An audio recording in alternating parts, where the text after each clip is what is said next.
चलिए फिर से एक बार हम जुड़ चुके हैं आपके साथ और हम एक बार बताना चाहेंगे कि विशेष तौर पर छात्र जो हैं वह ज़रूर इस वीडियो को देखें, क्योंकि आज जो हमारे साथ मौजूद हैं उन्होंने बीपीएससी की परीक्षा में जो है बीपीएससी की परीक्षा पास की है और ज़िले का नाम रोशन किया है।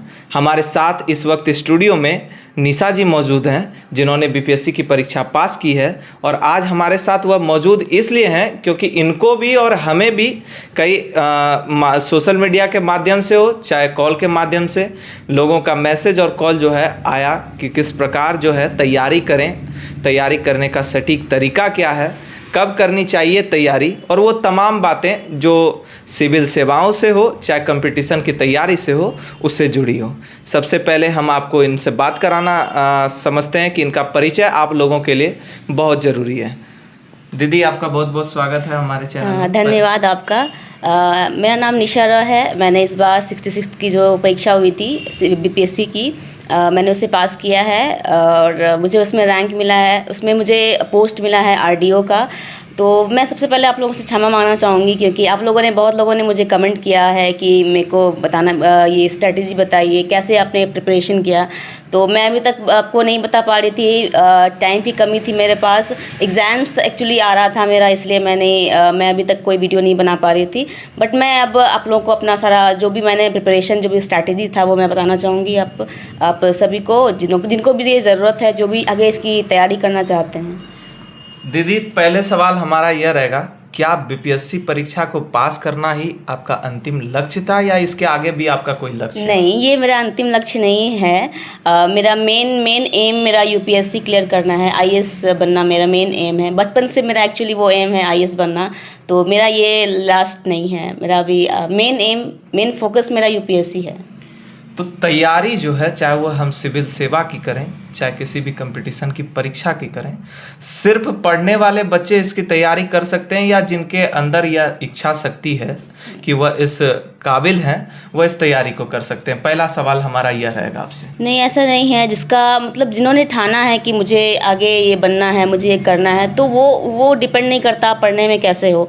आपको सबसे इम्पोर्टेंट होता है कि आप किस तरह से मेहनत कर रहे हो, आपने कितना अपना टाइम दिया है इसमें, वो इम्पोर्टेंट होता है। आपका पीछे क्या आपने कितना परसेंटेज लाया है 10th-12th में, वो बिल्कुल इम्पोर्टेंट नहीं है। आप यूपीएससी में एग्जाम्पल देख सकते हो, जो एक्चुअली फेल हुए हैं 11th-12th या 10th में, उन्होंने ये एग्ज़ाम निकाला है। तो ये इम्पोर्टेंट होता है कि आप अभी कैसे इसमें पढ़ाई कर रहे हो, कैसे कितना मेहनत कर रहे हो, वो इम्पोर्टेंट है अभी। तो हम सबसे पहले ये चाहेंगे कि आपने क्या कुछ हुआ तैयारी के दौरान फील किया, आपकी क्या स्ट्रेटेजी थी, वह पहले आप हमारे दर्शकों के साथ शेयर कर लें। फिर हम चाहेंगे कि आप दर्शकों के जहन में जो सवाल है वह छात्र जो सोचते हैं कि क्या कुछ तैयारियों को लेकर जो है छात्रों के मन में सवाल रहता है, वह हम आपके माध्यम से कोशिश करेंगे कि वह सारे जवाब जो हैं निशा जी आपको क्लियर कर दें और वो सारी बातें क्लियर कर दें आपके लिए। तो पहले आप बताइए कि आपने क्या कुछ जो है फील किया इस तैयारी के दौरान? इसकी तैयारी जो है आप बिल्कुल एकदम फ्रॉम द स्क्रैच करना चाहते हो, तो सबसे पहले है कि जो इसका सिलेबस है ना, चाहे वो आप यूपीएससी की कर रहे हो या फिर बीपीएससी की कर रहे हो, सबसे पहले आप सिलेबस देखो उठा के, प्रीलिम्स का, मेंस का, सारे का सिलेबस। और ऐसा नहीं है कि पहले आप प्रीलिम्स की तैयारी करोगे फिर मेंस का, ऐसा नहीं है। आप तैयारी कर रहे हो, दोनों का साथ में करना है। और सिलेबस देखो और प्रीवियस ईयर क्वेश्चन, ये दो इंपॉर्टेंट पिलर होते हैं। आपने क्या किया था? मैंने भी सबसे पहले मेरे को जब मेरा मेन तो यूपीएससी था, बट मेरे को लगा कि मेरे पास पहले कोई जॉब आ जाए तो मैं उसके साथ यूपीएससी फिर करूँगी, क्योंकि मेरा कंडीशन वैसा नहीं है, फैमिली कंडीशन। तो इसीलिए मैंने इसका सिलेबस देखा तो मेरे को लगा कि नहीं, मैं घर पे रहकर इसकी तैयारी कर सकती हूँ। इसका जब सिलेबस देखा तो मैंने इसकी घर से तैयारी शुरू की थी। 2020 में इसका एग्ज़ाम हुआ था दिसंबर में, आई थिंक, प्रीलिम्स। उसके बाद बहुत एक्चुअली ये कोरोना की वजह से बहुत डिले हुआ है इसमें, नहीं तो बहुत जल्दी रिजल्ट आ जाता है इसका। तो इसका मैंने सिलेबस किया था, पहले सिलेबस देख लिया था। सिलेबस को मैंने इवन जेरोक्स करके, इसका सिलेबस आपको साइट पे हिंदी में मिलेगा, बट आपको इसका इंग्लिश में सर्च करोगे मिल जाएगा। उसको नोट डाउन कर लो या फिर जेरोक्स निकाल लो। और फिर उसके बाद प्रीवियस ईयर क्वेश्चन की मैंने किताब खरीदी थी, उसको पूरा मेरा 1996 से लेके जितना भी रिसेंट तक एग्ज़ाम हुआ था सारा मैंने उसे बनाया था। जैसा कि आपने बताया कि कोरोना के वक्त के कारण जो है, कोरोना के काल में कुछ डिले हुआ, तो कोरोना का काल जो आपके जीवन में बीता, उसको आपने अपने तैयारी के समय में किस प्रकार उसका उपयोग किया और कितने घंटे पढ़ाई की उस दौरान, और आपने इस तैयारी के दौरान कितने घंटे पढ़ाई की? घंटे इसमें क्या इम्पोर्टेंट, मतलब इम्पोर्टेंट ये होता है कि आपको अपने जो टारगेट बनाया है उस दिन का टारगेट आपका कंप्लीट हो रहा है कि नहीं, एज़ पर योर सिलेबस। तो उस टाइम जो कोरोना काल था, बहुत वैसे भी बाहर निकलना नहीं होता था, बाहर निकलना मतलब लॉकडाउन की वजह से सब सारे, तो सब घर में ही रहते थे, ज़्यादा बाहर जाते नहीं थे। तो वो एक चीज़ था कि घर में रहना है, बाहर जाना नहीं है। तो मैंने ऑनलाइन, उस टाइम ऑनलाइन जितने भी मेरे को सोर्सेस मिले थे, मैंने ऑनलाइन से वो किए थे।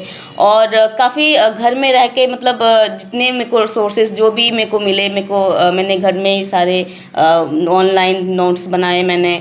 और मैंने एक्चुअली मैंने कोर्स लिए हुए थे यूपीएससी के लिए, तो आंसर राइटिंग के लिए वो मेरे काफ़ी हेल्प हुए वहाँ पे।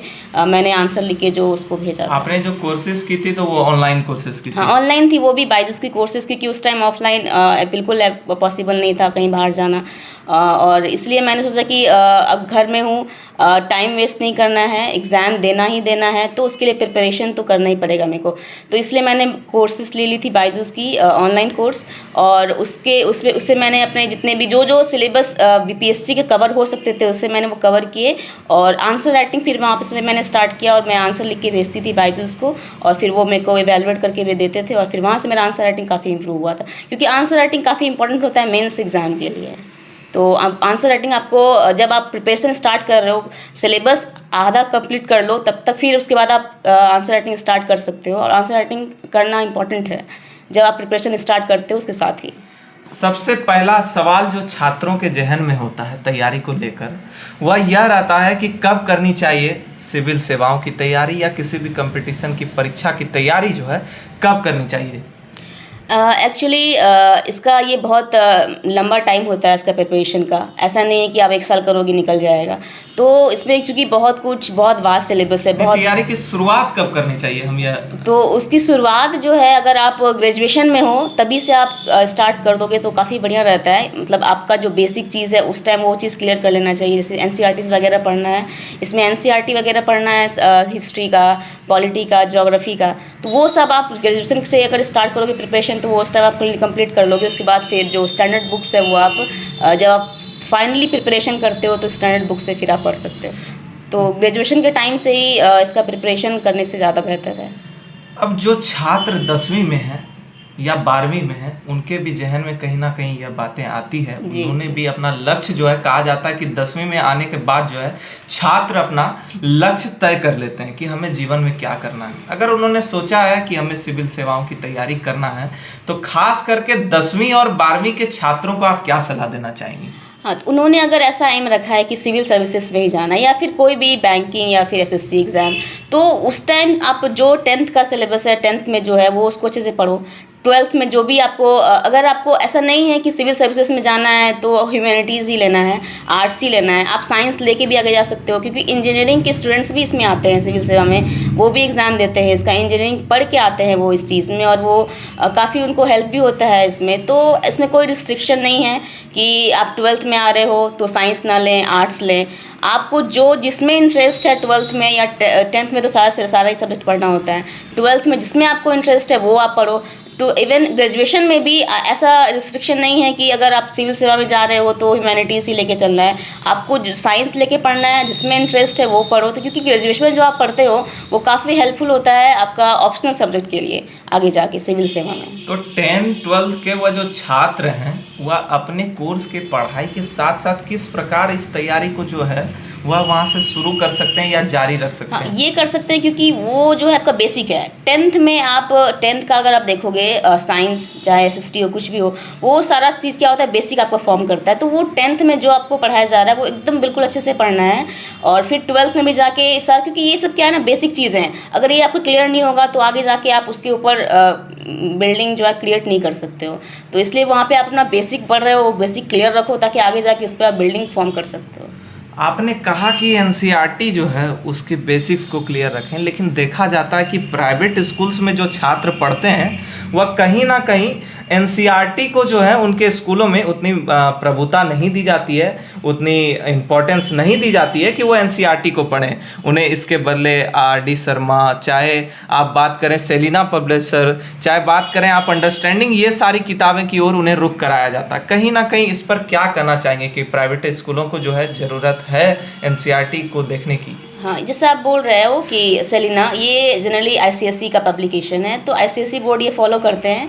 और सीबीएसई जो बोर्ड है, सीबीएसई बोर्ड के जो स्कूल्स हैं वो तो एनसीईआरटी फॉलो करते हैं। बाकी जो आर.डी. शर्मा वो रेफरेंस के लिए वो लोग यूज़ करते हैं, बस एनसीईआरटी तो मेन होता है।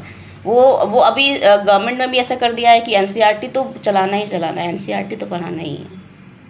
कैसे करें इस तैयारी की शुरुआत? आपने यह बताया कि कब करें तैयारी की शुरुआत। अब ग्रेजुएशन दूसरा से मैंने सवाल कहा- यही छात्रों के मन में रहता है, पेरेंट्स के मन में रहता है कि कैसे करें तैयारी की शुरुआत।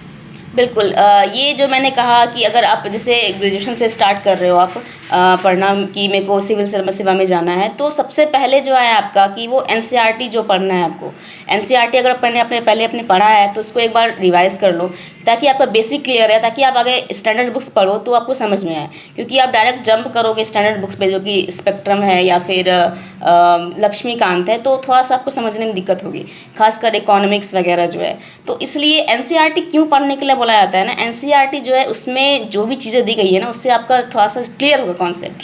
उसमें जो बेसिक चीज़ दी गई है जिससे आपको समझ में आएगा। आप तुरंत स्टैंडर्ड बुक्स पे जाओगे तो वो आपको समझ में नहीं आएंगी चीज़ें, उसमें जो टेक्निकल वर्ड्स यूज़ किए हुए रहते हैं। इसलिए जब इसकी तैयारी शुरू की जाती है तो सबसे पहले जो बेसिक्स चीज़ें होती हैं, वो बेसिक बुक्स होती हैं, वो पढ़ा जाता है इसमें। तो जैसे कि और सबसे इंपॉर्टेंट करंट अफेयर्स आजकल बहुत इंपॉर्टेंट होता है, तो उसके लिए इंपॉर्टेंट है कि आप न्यूज़पेपर पढ़ना स्टार्ट कर दो ग्रेजुएशन से ही, ठीक है, ताकि आपको आदत लग जाए न्यूज़पेपर पढ़ने की। इंग्लिश, हिंदी, जो भी न्यूज़पेपर हो, इंग्लिश में द हिंदू और इंडियन एक्सप्रेस काफ़ी सब फॉलो करते हैं, हिंदी में दैनिक जागरण काफ़ी अच्छी न्यूज़पेपर है। तो वो सब आप स्टार्ट करो पढ़ना जब आप तैयारी स्टार्ट करते हो, तो वो इम्पोर्टेंट है। आपका उच्चतम लक्ष्य बताया कि यूपीएससी है, फिर भी आपने सोचा कि एक जॉब ले लेनी चाहिए जो कि इकोनॉमिक रूप में सपोर्ट करे। हाँ बिल्कुल, इकोनॉमिकली सपोर्ट करे, फाइनेंशियली सपोर्ट करे मेरे को। अगर कोई एस्पायरेंट है जिनका उच्चतम लक्ष्य यूपीएससी है और वह बीच में चाहते हैं कि कोई जॉब वह कर लें, किसी जॉब जो है परीक्षा वह क्वालिफाई कर लें, तो उसमें कहीं ना कहीं अगर पैटर्न हम देखना चाहें और एग्ज़ाम को अगर ध्यान में रखें, तो क्या एसएससी की परीक्षाएं जो हैं, रेलवे की परीक्षाएं जो हैं और स्टेट लेवल की जो पीसीएस की परीक्षाएं हैं, उनमें क्या अंतर है और कहाँ तक उनकी तैयारियां जो हैं, मतलब एक लिंक जोड़ सकते हैं हम उनके साथ? जैसा कि आप बोल रहे हो, रेलवे, एसएससी, डिफरेंस है सिलेबस में तीनों का। क्योंकि देखोगे तो एसएससी में रीजनिंग, मैथ्स का काफ़ी ज़्यादा वेटेज होता है, और ये स्टेट पीसीएस में मैथ्स, रीजनिंग उतने नहीं आते, 10 ही क्वेश्चन आते ही हैं प्रीलिम्स में। और मेंस में भी क्वेश्चन आते हैं, स्टैट्स में आते हैं, बीपीएससी के मेंस में। जीएस पेपर 1 का जो आपका सिलेबस देखोगे तो उसमें स्टैट्स के क्वेश्चन होते हैं, बट तो वही रीजनिंग और मैथ्स उतने नहीं आते पीसीएस में। और वहीं एसएससी और रेलवे में आपको मैथ्स और रीजनिंग में आपको कमांड होना चाहिए आपका, तो थोड़ा डिफरेंस हो जाता है। आप ऐसा नहीं कर सकते हो कि ये तीनों का तैयारी एक साथ कर लोगे, ये पॉसिबल नहीं है। लक्ष्य एक ही होगा, तो ये तीनों में से आप एक चूज़ करो, ठीक है। रेलवे के वैसे उतने फॉर्म्स आते नहीं हैं, एसएससी के रेगुलरली आते हैं। एसएससी पे अगर आपको फोकस करना है तो एसएससी पे फोकस करो। एसएससी करने के बाद आप फिर यूपीएससी में आ सकते हो, कोई प्रॉब्लम नहीं है। बट अब दोनों चाहोगे साथ में तो पॉसिबल नहीं है, क्योंकि मैथ्स, रीजनिंग काफ़ी आपको बिल्कुल कमांड होना चाहिए एसएससी के लिए, और स्टेट पीसीएस में उतने आते नहीं है मैथ्स, रीजनिंग उतने हाई लेवल के। स्टेट पीसीएस के लिए क्या क्या सब्जेक्ट जो हैं वह ज़रूरी हैं और उनका अध्ययन कैसे करना चाहिए प्रीलिम्स में, मेंस में, ये एक बार हम चाहेंगे कि आप छात्रों को बताएं। जी बिल्कुल, मैं बिल्कुल यही बताना चाहूँगी सबसे पहले कि जैसे कि इसमें 3 स्टेजेस हैं, प्रीलिम्स, मेंस, फिर इंटरव्यू। तो ये आप जब स्टार्ट करोगे प्रिपरेशन, जैसे मैंने बताया बेसिक कंप्लीट करने के बाद जब आप स्टैंडर्ड बुक्स पे आओगे, तो जब आप पढ़ना स्टार्ट करोगे तो स्टैंडर्ड बुक्स में जैसे कि पॉलिटी के लिए लक्ष्मीकांत है, ठीक है, उसमें जब पढ़ोगे तो कुछ जो आपको इंपॉर्टेंट लगेगा उससे आप चैप्टर पढ़ो और ऑब्जेक्टिव क्वेश्चन उसके बनाते जाओ, और जो भी उससे रिलेटेड क्वेश्चन आए हैं प्रीवियस ईयर में उसको लिखते जाना है पढ़ने के साथ साथ, ताकि आपको क्या होगा ना, उसके साथ साथ मेंस की भी तैयारी होती जाएगी। आप ऐसा नहीं कर सकते कि प्रीलिम्स सेपरेटली करोगे तैयारी और फिर प्रीलिम्स हो जाएगा उसके बाद मेंस का तैयारी करेंगे, ऐसा नहीं होगा, पॉसिबल नहीं है, क्योंकि उतने टाइम होंगे नहीं आपके पास प्रीलिम्स एग्ज़ाम देने के बाद, ठीक है, कि आप प्रीलिम्स एग्ज़ाम दे दिए फिर मेंस का हम लोग करेंगे प्रिपरेशन, क्योंकि मेंस में आपको 3 महीना टाइम मिलेंगे मेंस के लिए, तो उसमें आप सिलेबस कवर करोगे या फिर आंसर राइटिंग करोगे। तो इसलिए क्या है कि जब आप पढ़ रहे हो प्रीलिम्स के लिए पढ़ रहे हो, प्रीलिम्स के लिए नोट्स शॉर्ट नोट्स बनाते जाओ ताकि आप प्रीलिम्स के टाइम उसको रिवाइज कर सको, और फिर जो भी टॉपिक पढ़ रहे हो उसको उतने अच्छे से कॉम्प्रिहेंसिवली पढ़ो ताकि उसको जब उसका आंसर क्वेश्चन का आंसर लिखें तो वो आंसर लिख पाए, और उस वैसे ही जैसे जैसे चैप्टर आप कंप्लीट करते जा रहे हो उस पर जो भी पीछे क्वेश्चन आए हैं उसको भी लिखते जाओ ताकि आपका मेंस का भी साथ साथ प्रिपरेशन हो जाए। और इंटरव्यू में तो वो जनरल रिसेंट के क्वेश्चन पूछते हैं, और उसमें वैसे भी आपका नॉलेज चेक ऑलरेडी हो चुका है प्रीलिम्स और मेंस में, तो इंटरव्यू में आपका नॉलेज चेक करेंगे नहीं, वो आपका पर्सनैलिटी चेक करेंगे। आपको बस उसमें जो भी आपने बेसिक पढ़ाई की है, जो आपने बेसिक पढ़ाया है इधर प्रीलिम्स और मेंस के लिए, दैट्स इनफ फॉर इंटरव्यू। और वहाँ पे आप वो जनरली वो आपका देखेंगे कि कैसे आप आंसर देते हो, तो वो इम्पोर्टेंट होता है इंटरव्यू के लिए। आपने इंटरव्यू फेस किया होगा। जी बिल्कुल। तो क्या कुछ हुआ, हम कह सकते हैं की नोट्स आप देना चाहेंगे जो छात्र जो हैं वो इंटरव्यू मान लीजिए कल दिन अगर करते हैं फेस, तो उनको क्या की नोट्स देना चाहेंगे? सबसे पहले मैं कहूँगी कि आप जैसे अगर इंटरव्यू मेंस रिजल्ट आता है तो आप जो भी आपने नोट्स बनाए थे प्रीलिम्स और मेंस टाइम उसको रिवाइज़ कर लें, क्योंकि वो क्वेश्चंस फैक्चुअल पूछते हैं। और दूसरा चीज़ कि आप न्यूज़पेपर आपको उस टाइम बिल्कुल आप बिहार के भी न्यूज़पेपर पढ़ने हैं आपको उस टाइम, क्योंकि बिहार से भी कुछ अगर इंसिडेंट हो रहा होगा तो वो पूछ लेते हैं, ऑब्वियस है वो बिहार के मेनली ऑफिसर्स होते हैं तो पूछते हैं। तो और इसमें सबसे इम्पोर्टेंट होता है कि आप ये सब तो कर लोगे, एक बार आप जाके मॉक ज़रूर दे लें, ताकि उससे क्या होता है ना आपका कॉन्फिडेंस आएगा कि मेरे को कैसे वहाँ पे आंसर देना है, कैसे वहाँ पे रिप्लाई करना है, कैसे फेस करना है उन्हें, वो एक्चुअली आ जाता है मॉक देने से। मेरे को मॉक देने से काफ़ी हेल्प हुआ था मेरे को। मैंने जब मैं दिल्ली में जाके मैंने सारे मॉक्स दिए थे, काफ़ी हेल्प हुआ था मेरे को, कॉन्फिडेंस आया था वो बैठने का इंटरव्यू में, क्योंकि बहुत ज़्यादा मैं डरती थी कि कैसे इंटरव्यू में फेस करूँगी। तो वो चीज़ वो डर जो है वो ख़त्म होता है मॉक देने से। तो जब आपका मेंस क्लियर हो जाए तो इंटरव्यू के लिए आप वो सब बेसिक्स वगैरह क्लियर करके आप मॉक्स ज़रूर दें। नोट मेकिंग को लेकर हमेशा देखा जाता है कि एस्पायरेंट्स जो हैं काफ़ी कंफ्यूज्ड होते हैं और वह यह सोचते रहते हैं कि कब नोट मेकिंग करनी चाहिए, कब शुरुआत करें और किस प्रकार से करें, टाइम को कैसे मैनेज करना है और कैसे सारी बातों को जो है वो सटीक रूप में लिखना है। तो इसको लेकर क्या कुछ होता है, थोड़ा सा बताइए। जी, जैसे कि नोट्स तो मैंने कहा कि जैसे आप पढ़ रहे हो, खासकर प्रीवियस ईयर क्वेश्चन को देखते हुए बीपीएससी के लिए खासकर मैं बताना चाहूँगी कि बीपीएससी में हिस्ट्री के क्वेश्चंस काफ़ी रिपीट होते हैं और ऑप्शनल क्वेश्चन काफ़ी रिपीट होते हैं। तो इसके लिए मैं कहूँगी कि आप सारे जितने भी प्रीवियस ईयर क्वेश्चन आए हुए हैं हिस्ट्री में और ये ऑप्शनल में, सारे के आंसर आप लिख के रख लो, ठीक है, और फिर उसको प्रैक्टिस करते रहो बार बार। और ये टाइम मैनेजमेंट काफ़ी इंपॉर्टेंट होता है इसमें। आपको टाइम पे वो आंसर्स लिखने होंगे, वहाँ पे टाइम आपके पास 3 घंटे ही होते हैं। 3 घंटे में आपको इसमें जीएस के अगर मैं बात करूँ तो 6 क्वेश्चंस आपको अटेम्प्ट करने होते हैं। तो 2 क्वेश्चंस 8 क्वेश्चंस होते हैं, 8 क्वेश्चंस होते हैं जीएस पेपर 1 में। जीएस पेपर 3 जीएस पेपर 2 की बात करूँ मैं तो 3 उसमें भी 8 क्वेश्चंस ही करने होते हैं, मतलब सेक्शंस वाइज बटा होता है। जैसे कि जीएस पेपर 1 की बात करूँ तो वो सेक्शन 3 सेक्शन में बटा हुआ है। सेक्शन 1 में हिस्ट्री और आर्ट एंड कल्चर होता है। सेक्शन 2 में करंट अफेयर्स होते हैं, उसमें आपको 3 क्वेश्चंस करने होते हैं। सेक्शन 1 में भी आपको 3 क्वेश्चंस करने हैं। ऑप्शंस होते हैं आपके पास, उसमें से 3 क्वेश्चन करने हैं। फिर उसके बाद होता है सेक्शन 3 में स्टैट्स का क्वेश्चन होता है, 2 क्वेश्चन वो करने, मतलब आपको मिला जुला के 8 क्वेश्चन करने हैं वही 3 घंटे में। तो आप ये चीज़ इसलिए बोला जाता है कि एग्ज़ाम के पहले उसको टाइम पे जीएस पेपर 1 को, जैसे आप पूरा अगर सिलेबस कवर कर लिए हो तो आंसर राइटिंग करते टाइम क्या करो, पूरा एक टेस्ट सीरीज़ मारो पूरा जीएस पेपर 1 का 3 घंटे का, ठीक है। तो उससे क्या होगा ना, आपका टाइम मैनेजमेंट अगर घर में हो रहा है तो फिर वो एग्ज़ाम में काफ़ी हेल्प होता है। नहीं तो क्या होता है ना, एग्ज़ाम में क्वेश्चन छूटने लगते हैं, तो वो हड़बड़ी टाइप से हो जाता है एग्ज़ाम में कि क्वेश्चन छूट रहा है। फिर क्वालिटी आंसर्स लिखने में थोड़ी प्रॉब्लम होने लगती है कि आप टाइम नहीं है, फिर आप जो आप लिखना चाह रहे हो वो आप इंक्लूड नहीं कर पाते हो उसमें। तो इसलिए इम्पोर्टेंट होता है घर में जब आप प्रिपरेशन कर रहे हो, जब आप लिख रहे हो तो उस टाइम अच्छे से आंसर राइटिंग टाइम को देखते हुए आंसर राइटिंग करें। टाइम मैनेजमेंट और स्टडी शेड्यूल को लेकर क्या कुछ कहना चाहेंगे? कैसा आपको लगा जब आप तैयारी कर रहे थे? किस प्रकार आपने टाइम मैनेजमेंट किया और स्टडी को जो है शेड्यूल किया?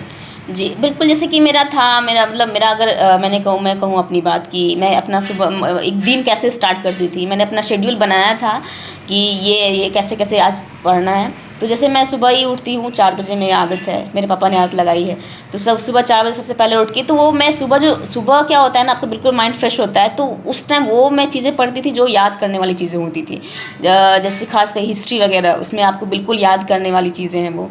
तो वो मैं उस टाइम वो पढ़ती थी। फिर उसके बाद सुबह 1-2 घंटे थोड़ा रेस्ट करके 2-3 घंटे फिर मैं न्यूज़पेपर सबसे पहले पढ़ती थी। फिर न्यूज़पेपर ऑनलाइन या फिर ऑफ़लाइन मेरे को अगर मिल जाती थी तो ठीक है, नहीं तो ऑनलाइन आपको टेलीग्राम पे मिल जाती है न्यूज़पेपर, जो भी आपको चाहिए, तो न्यूज़पेपर पढ़ती थी। उसके बाद फिर मैं जीएस पेपर के कोई एक सेट मार लेती थी, क्वेश्चन बना लेती थी, आंसर्स लिख लेती थी। फिर ऑप्शनल की भी एक मैंने बना लिया था कि उस दिन हमको ऑप्शनल के भी कुछ पोर्शंस को कंप्लीट करना है। तो ऐसे करके आप अगर कंप्लीट करते हो, ऐसे करके आप अपना शेड्यूल बनाते हो कि मेरे को ये पढ़ना है, मॉर्निंग में ये पढ़ना है, फिर उसका न्यूज़पेपर पढ़ना है, फिर उसके बाद आपको जीएस के कुछ पोर्शंस कंप्लीट करने हैं, फिर ऑप्शनल के कुछ पोर्शन कंप्लीट करने हैं। तो ऐसे करके अगर आप टारगेट कंप्लीट करते जाओगे तो आपका सिलेबस पूरी तरह से कवर हो जाता है। अच्छा, क्या कुछ हुआ प्रेशर होता है तैयारी के दौरान जो एस्पायरेंट्स के जहन में बार बार या घूमते रहता है कि क्या मेरा सिलेक्शन होगा, नहीं होगा, नहीं होगा तो क्या होगा? तो उस दौरान जो है कैसे एस्पायरेंट्स अपने आप को मोटिवेटेड रख सकते हैं? इसके लिए कुछ आप हमारे एस्पायरेंट्स को बताएं, दर्शकों को बताएं। प्रिपरेशन करने के दौरान काफ़ी बहुत ज़्यादा टेंशन मतलब होता है कि कर रहे हैं, पता नहीं होगा या नहीं होगा। तो उससे क्या है ना कि आप बहुत मोटिवेट अपने आप को इस तरह से रख सकते हो कि मुझे मतलब दिमाग में बस ये रहना चाहिए कि मुझे ये करना है तो करना है। तो एक तो वो सेल्फ मोटिवेशन होता है कि आप अपने आप को सेल्फ मोटिवेट करते रहो कि मेरे को ये मेरा एम है, मेरे को एट एनी कॉस्ट ये करना ही करना है। एक ये होता है, ये सेल्फ मोटिवेशन होता है। एक तो दूसरी होता है कि आपके पेरेंट्स, आपके गार्जियन आपको मोटिवेट करते रहते हैं। ये होता है कि आप कुछ दिन पढ़ोगे फिर लगेगा कि अरे पता नहीं, मन नहीं कर रहा है, पता नहीं आगे होगा या नहीं, ये आता है, ये ख्याल आते हैं सबके मन में।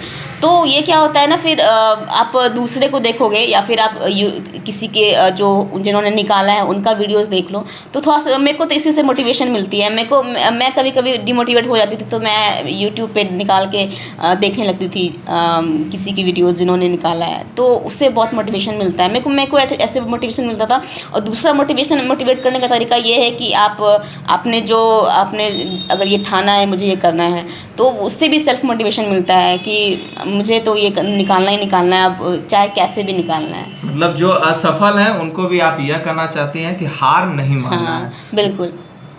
तो सब्जेक्ट जो सिलेक्शन होता है, हम देखते हैं कि GS1 GS2 ऐसी बातें हमने सुनी है कि पेपर की जो सिलेक्शन होती है उसको लेकर क्या कुछ होना चाहिए एस्पायरेंट्स के जहन में कि कौन सा पेपर उन्हें चुनना चाहिए?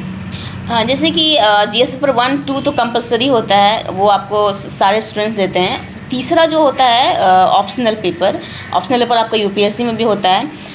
तो ऑप्शनल के लिए सबसे इम्पोर्टेंट ये जो है कि आपने ग्रेजुएशन जिससे करा है वो इम्पोर्टेंट होता है। जिसने अगर ग्रेजुएशन जिस सब्जेक्ट से करा है, अगर वो आगे जाके ऑप्शनल बनाते हैं उसको, तो वो काफ़ी हेल्पफुल होता है, क्योंकि आपने वो चीज़ पढ़ा है ग्रेजुएशन में, 3 साल आपने वो चीज़ पढ़ा है ग्रेजुएशन में, तो वो वहाँ पे आपके ऑलरेडी क्लियर हैं। उसमें कुछ आपको इनपुट्स देने हैं बस, और फिर आपका उसमें कवर हो जाता है। फिर अगर वैसा जिन्होंने होता है कि इंजीनियरिंग वाले स्टूडेंट्स होते हैं, वो सब्जेक्ट नहीं लेना चाहते हैं, तो अभी जैसे ये कुछ सब्जेक्ट्स है, जैसे मैं बताना चाहूँगी एंथ्रोपोलॉजी, सोशियोलॉजी, सब इसका सिलेबस काफ़ी कम होता है, तो काफ़ी कम टाइम में कवर हो जाता है। तो ये सब काफ़ी लोग प्रीफर करते हैं।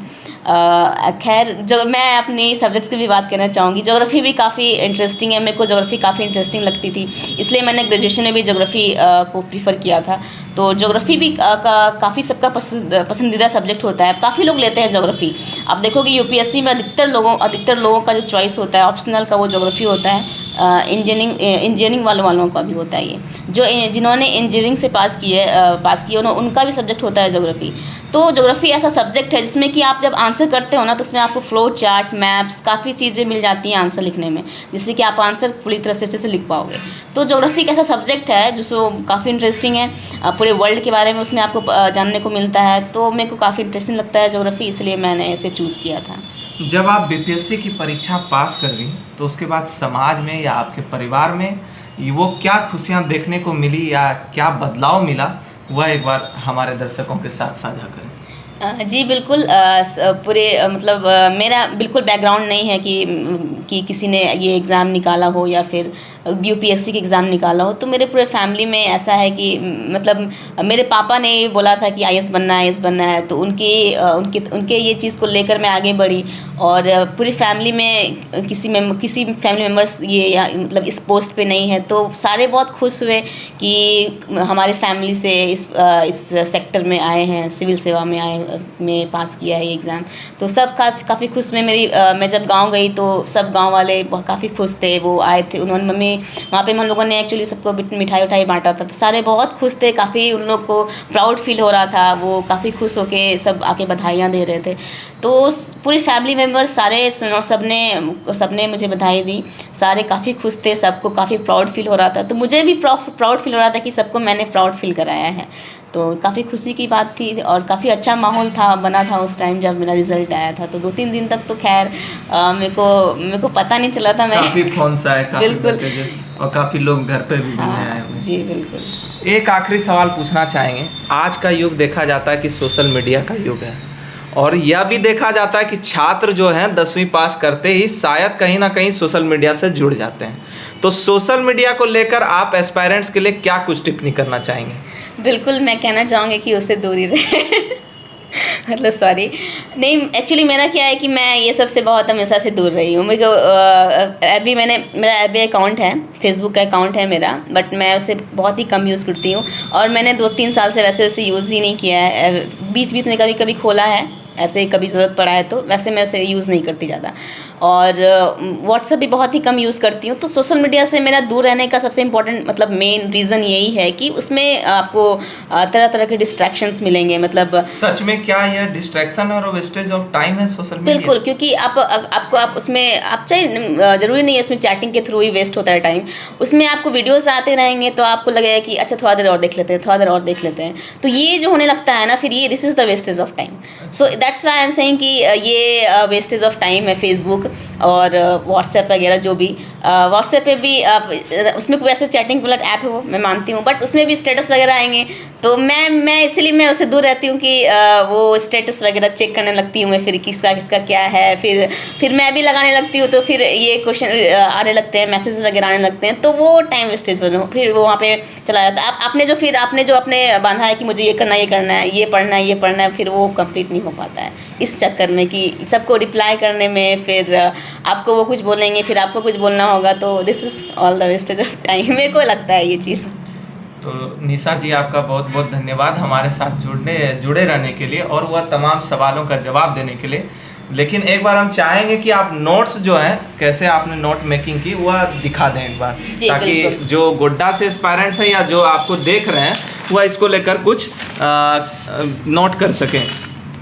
आप देख सकते हैं कि इन्होंने किस प्रकार जो है नोट्स की तैयारी की है। हम चाहेंगे कि यह साथ साथ बताए भी कि किस प्रकार तैयारी। ये एक क्वेश्चन है कास्ट बेस्ड सेंसस पे जो कि बिहार में हो रहा है, तो उस पर एक क्वेश्चन मैं प्रैक्टिस कर रही थी, तो उसका आंसर मैंने लिखा है। तो ये आंसर मैं आप लोगों को दिखाना चाहूँगी कि कैसे आपको लिखना है। पहले क्या होता है ना, आंसर राइटिंग सबसे इंपॉर्टेंट होता है कि कैसे आप उसको अपने जो भी पॉइंट्स कलेक्ट किया है कैसे उसको अरेंज करके लिखना है। तो सबसे पहले होता है कि जैसे ये मैंने लिखा है कास्ट बेस्ड सेंसस पे, कास्ट बेस्ड काउंट पे, उसमें सबसे पहले आपको इंट्रो बताना होता है कि इंट्रोडक्शन कैसे आपको देना है।